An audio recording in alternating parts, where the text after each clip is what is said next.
If I told you my story, you would hear hope that wouldn't let go. And if I told you my story, you would hear love that never gave up. And if I told you my story, you would hear life, but it wasn't mine.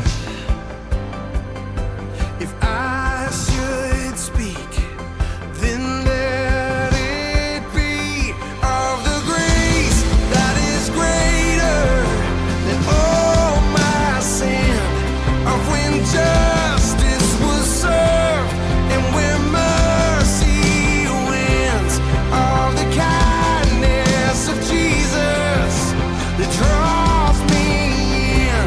Oh, to tell you my story is to tell of Him.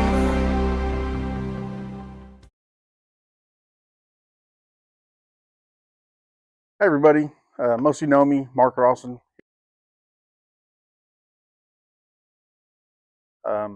Listen, I've been coming to this church for a long time. I've seen a lot of changes in it, but just to quickly touch at the very beginning, my brother was here for a couple of years, well, probably about a year before I started coming here, and introduced me to Sam. And at that time, I didn't really have any sort of faith or belief whatsoever in God or in church or in that type of relationship or anything, but hanging out with my brother when he was here and hanging out with Sam a little bit, our friendship kind of, sprouted and developed. And, uh, going forward a little bit, we got my kids were all dedicated here. And this church has meant a lot to us in our lives over the last probably 16 years. Um, it's gotten us through a lot.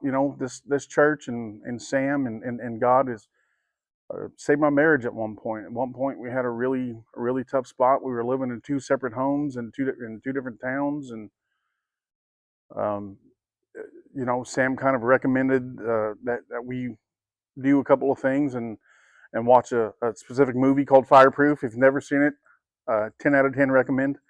Um, but yeah, we started coming here together at that point, and like I said, our children were dedicated here, and our children have grown up. There's not an inch of this church that our children's footsteps haven't been on, and I wouldn't change that.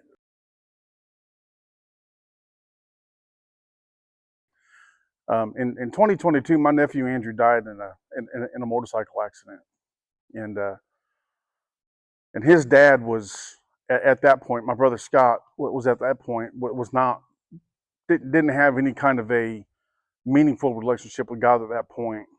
And to watch him go through that, and to not have any kind of understanding of how that can happen, because it's a natural for you to lose a child.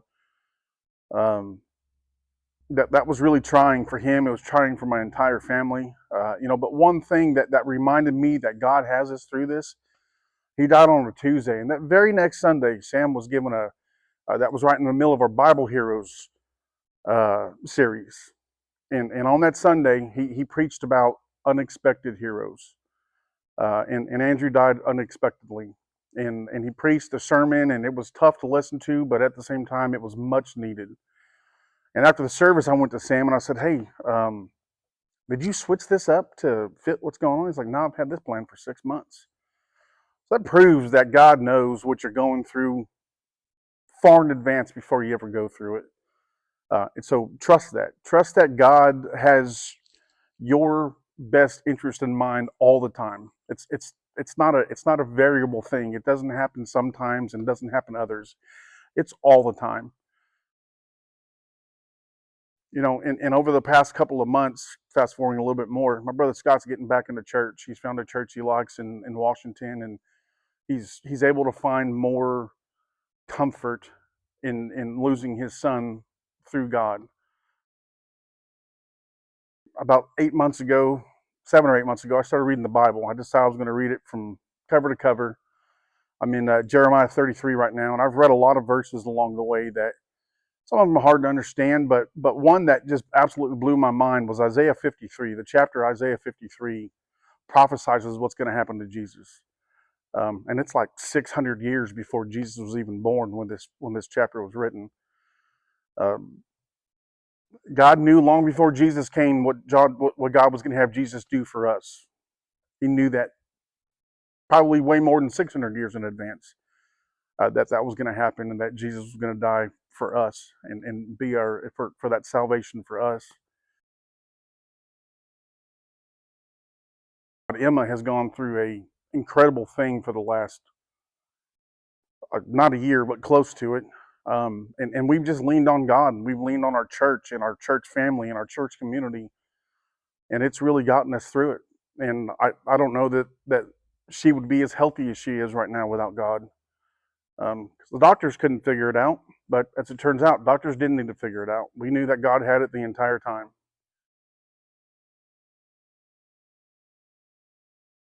No matter what you're going through, just know this: God knows what you're going to go through. God also knows how He's going to get you through it, the tools that He's going to provide for you to get you through it. I can do all things through Christ who strengthens me. There's not a truer statement in the Bible than that right there. Oh, to tell you my story.